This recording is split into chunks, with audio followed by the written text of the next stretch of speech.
Being forced medication, like, you're literally having something put in your body against your will, and there's not a thing you can do about it. I've called it chemical rape for years because I think that's, we're talking about a needle instead of a penis, but that's essentially,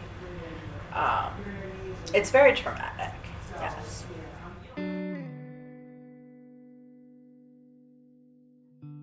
I think that when I first went to my very first hospital, I had the idea that the mental health system works pretty much the way the physical health system works. So when something's wrong, you go to the hospital and they figure it out and they fix you and they send you home. And that's not remotely how the mental health system works. That's not remotely how mental health is, because it's not just this mental physical illness that you just diagnose and medicate and treat. It doesn't work that way.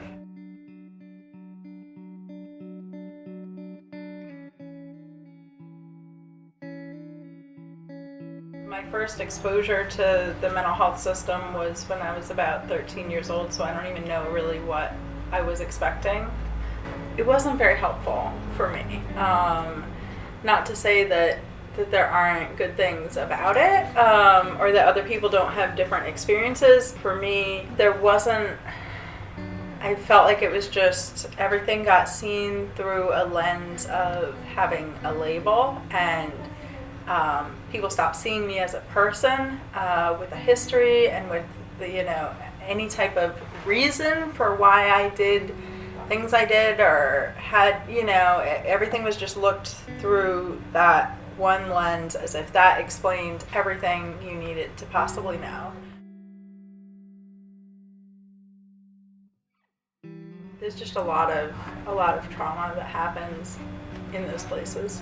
To be away from your family, your friends, anyone who you know loves and cares for you, and in an environment where you're just seen as often, not always, but often seen as just an illness and not taken seriously. And there were people who were compassionate, thankfully, but it's a very traumatizing situation, I think.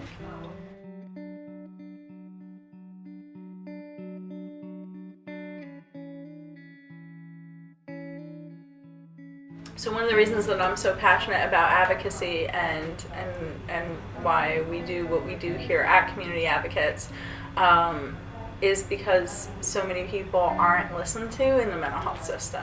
Sometimes, honestly, just having a second person there gives some validity, or makes people listen more. Oh, this is by far the best work environment I've ever worked in. Everybody's just so supportive. We're like one big, slightly dysfunctional family. No, it's really, it's a very good work environment, yeah. I guess my main goal is to just be a part of the movement that is happening, and try to move the system a little bit